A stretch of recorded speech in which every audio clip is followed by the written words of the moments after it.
Happy Friday, everybody. James Hancock here, back to review the new action comedy Novacaine, starring Jack Quaid, Amber Midthunder, and Ray Nicholson. And this is a rather modestly scaled action movie. The budget's only $18 million, and it's made by a filmmaking team that's made a lot of movies together. But this is my first exposure to directors Dan Burke and Robert Olson, and the screenplay is by Lars Jacobson. And this kind of movie is always tough for me to review because it's got some good ingredients, it's got some bad ingredients, but it's easier for me to review movies like Black Bag, which is my favorite new movie that I've seen in 2025, or I prefer reviewing a movie like The Electric State, which is my least favorite new movie that I've seen in 2025. And it's strange that both of those movies are getting released in the same week, but stuck in the middle between The Electric State and Black Bag is Novacaine. And if you're not familiar with the premise, here it is ripped straight from IMDb. When the girl of his dreams is kidnapped, a man incapable of feeling pain turns his rare condition into an unexpected advantage in the fight to rescue her.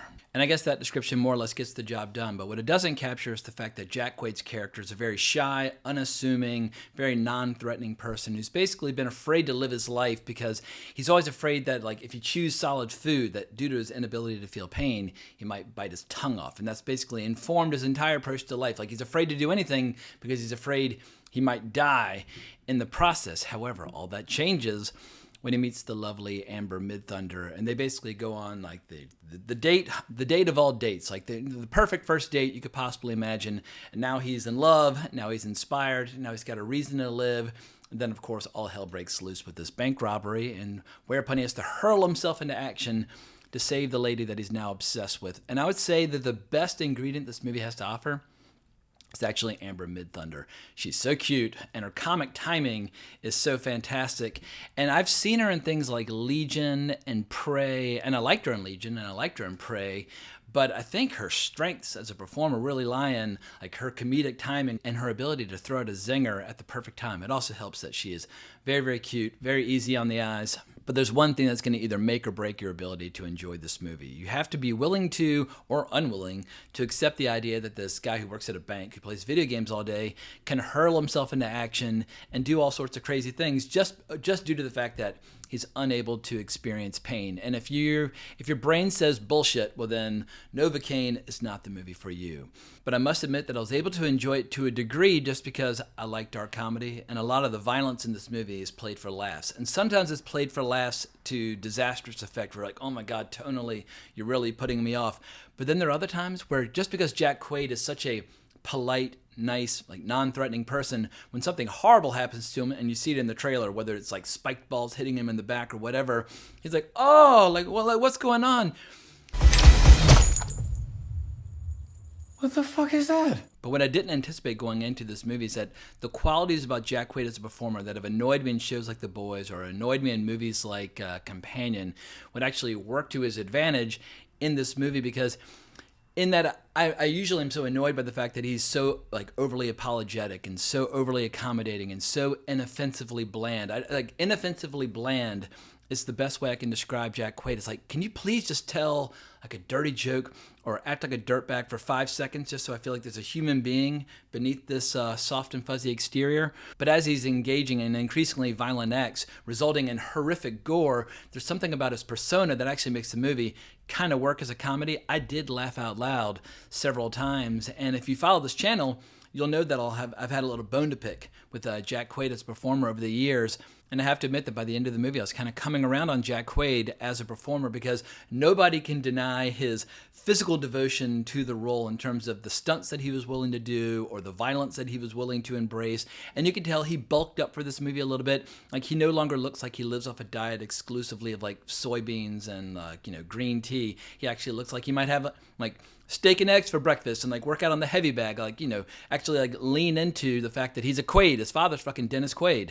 And it wounds me a little bit to acknowledge that I'm coming around on Jack Quaid, because when you start to dislike an actor for whatever reason, whether it's their public persona or their work, it becomes fun to use those movies or those shows as a punching bag, even if you're having to try a little too hard to look for fresh ammunition. But Jack Quaid, even if Novacaine's not necessarily my favorite movie, it at least shows that he's trying to do good work. This is an original movie made for $18 million, and it's an action movie, and it's a dark comedy, and that should be applauded even if the movie doesn't 100% work in my estimation. So I guess I'll have to go back to making fun of Shia LaBeouf or Jared Leto some of the other actors that, for whatever reason, have annoyed me over the years. With Jared Leto and with Shia LaBeouf, it's their public persona where no one can deny that they're incredibly devoted, dedicated actors, but they're so annoying in public. I'm just like, your name is mud to me henceforth. So this is all just an incredibly long-winded, roundabout way of saying that I misjudged the movie in advance. I misjudged Jack Quaid in advance.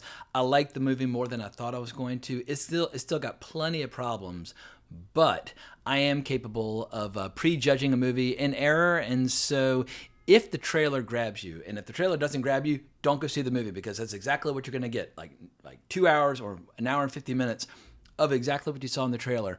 And speaking of running time, this movie absolutely should have been a tight 90 minutes. If Steven Soderbergh can tell the story of Black Bag, an international spy thriller, in 94 minutes, you can definitely tell the story of Novacaine in 90.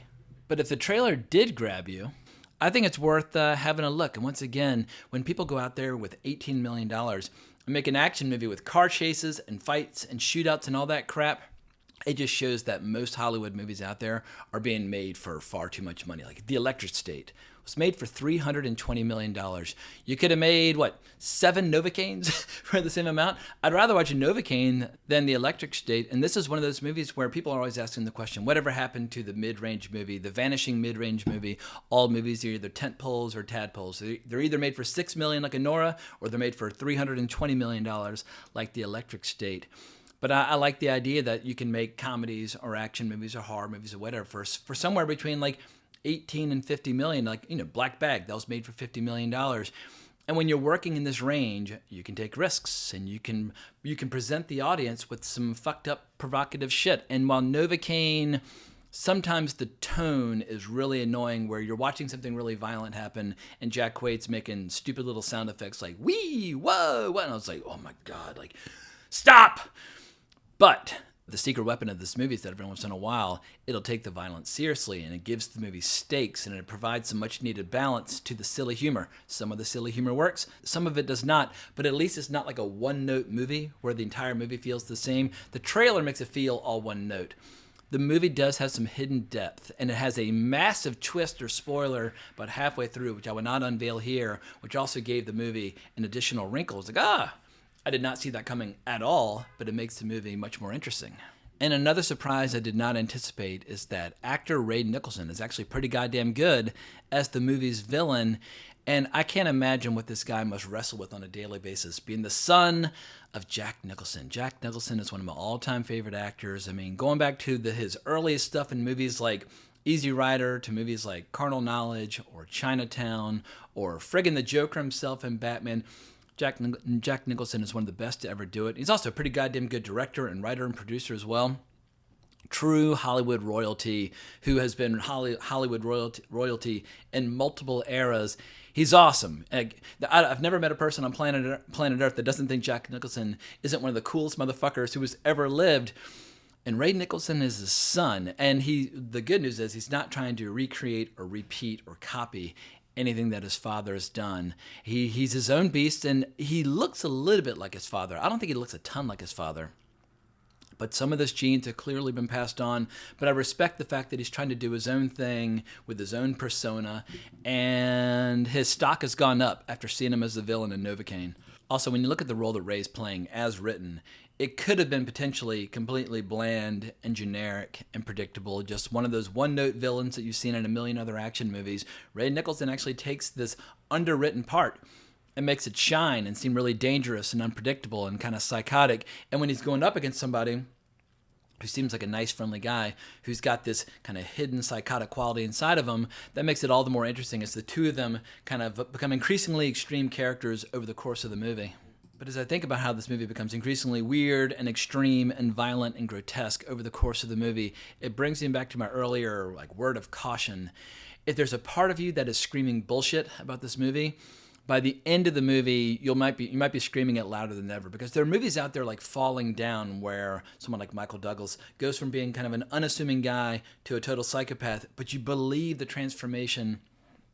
It's hard to believe the transformation of somebody into an action star where they can do not necessarily martial arts, but know how to dive behind tables if somebody's opening fire, just things. Usually somebody pulls a gun on you, you're going to go, ugh, you're going to freeze up and maybe shit your pants, but that's like the normal human response to being presented with violence and a threat and that sort of thing. And especially for a character like this, where all he's ever done is play fucking video games, like it's tough to believe that he is capable of all the things that he proceeds to do. But I think what will help some audience members overcome that obstacle is the fact that that first date with Amber Midthunder is so sweet and compelling and enticing, you'll believe that a man would be willing to, like, crawl over broken glass in order to get back to the girl that he's obsessed with. And speaking of broken glass, it reminds me of one of the scenes that was featured prominently in the trailer, a scene which I did not like, where Jack Quaid's character punches a bunch of broken glass on the ground and then comes up with all these spikes on his hands, like, ready to go to war, like a dime store Wolverine.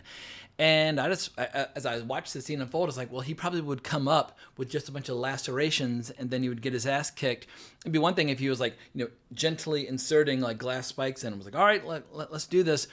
So I think the movie asks too much of the audience in terms of accepting what is believable versus unbelievable. And I think the movie would have had far more impact if they tried to keep tried to keep it more or less in the realm of what's believable and what's possible, and instead just leaned into horrific brutality. And there are times where the movie does lean into horrific brutality, but it tries, every once in a while, it kind of veers into the world of being a superhero movie. And as is explained in the trailer by his lovable sidekick, played by Jacob Batalon, who is the lovable sidekick from the Spider-Man movies, he's like, oh, you're not Wolverine. It's like, all right, well, if the movie understands that he's not Wolverine, then stop trying to make us believe that he's actually Wolverine. But that mix of love and hate is how I feel about the entire movie. Like, every single scene, you're like, oh, that performance is great. Oh, that performance is annoying. Oh, that action bit was really cool. Oh, that's kind of, that bit didn't quite work. And I won't be surprised if there are a lot of people who feel the same way. Like, the screenplay is very hit and miss. There are times where the screenplay is very sincere and very heartfelt and very moving. And there are other times where the screenplay is really annoying. Like, there's a scene at the very end of the movie, and I won't say what it is, but the most annoying line of the movie and the sweetest line of the movie come back to back within like 30 seconds of each other. And it's almost like the writer Lars Jacobson is trying to alienate and win over the audience all at once. But I'll definitely award Lars Jacobson some points for writing an original screenplay and getting that goddamn thing made. I mean, that is the dream for every screenwriter out there who's working as a waiter and working on their screenplays at night. Like, oh, please, somebody buy my screenplay so that I can work full-time as a writer.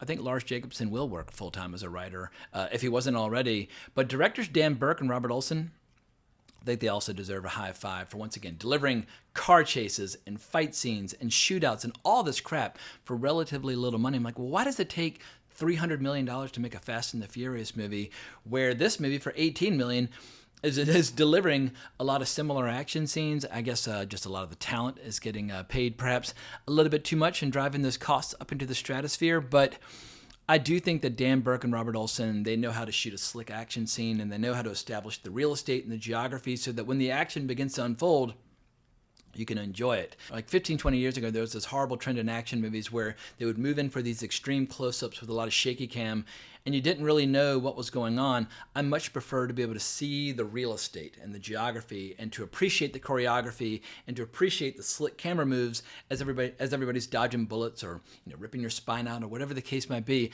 If I pay to see an action movie, I want to see and appreciate the action. So I think Robert Olson and Dan Burke, whatever the future might hold, if they make another action movie, I'll definitely see it. So if I had reviewed this movie last night, I might have been more inclined to give it a positive review because, once again, it's an R-rated movie. It's an original movie. It's got gore. It's got violence. It's got pretty girls. It's got a lot of ingredients that I like, even if it also has a lot of flaws that I dislike.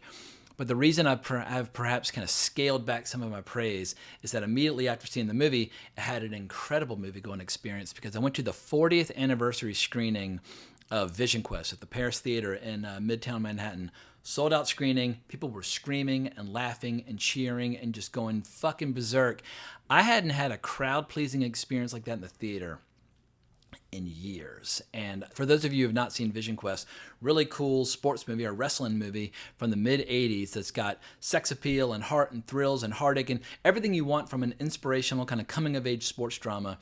Vision Quest has got it, and Matthew Modine was there. I've met him a few times through my friend Adam Rakoff, who works with them. A really, really great guy. But it was incredible seeing an audience where everybody, when asked who here had not yet seen the movie prior to tonight, About half the audience raised their hands. But everybody just seemed to be having such a great time. Those who had seen the movie already, as well as those people who were discovering it for the first time. And also, it was being screened in 35 millimeter, and the print just absolutely looked gorgeous. And as I was leaving the theater, I was telling my buddy Adam, who helped organize the screening, I was like, this is what movies are all about. A kick-ass, inspirational, fun, exciting movie in a packed house where some people are discovering it, some people are revisiting, but everybody's just having a great time. And it just made every other movie experience that I've had in a long time seem so kind of thin and artificial by comparison. It was one of the best arguments for the theatrical experience that I've seen or experienced in a very, very long time. So if you've not seen Vision Quest in a long time, I know this video in theory is supposed to be about Novacaine, but in that the experience was just so goddamn enjoyable, it might be negatively impacting my memories and impressions of Novacaine, which I saw right beforehand. But there it is. That's all I've got to say about Novacaine. You've got a lot of options at your fingertips this weekend. I would recommend Black Bag, which just opened, and it's very entertaining. Watch Electric State on Netflix if you're interested in killing your joy and love of movies for all time. I mean, it's just such a demoralizing, just miserable experience where, well, I don't want to get sidetracked talking about the Electric State. I'll save that for my box office breakdown on Sunday, but somewhere in the middle is Novacaine, and so for people who like dark comedies and like violence and gore and that sort of thing, I think it will find an audience. And at $18 million, that audience doesn't need to be considerably large for this movie to become a success and lead all these actors and filmmakers onto bigger and brighter things in the years ahead. So hope you enjoyed this video. If so, please consider liking the video, subscribing to the channel, hitting that notification bell. But have a great weekend, but more importantly, as always, onwards and upwards.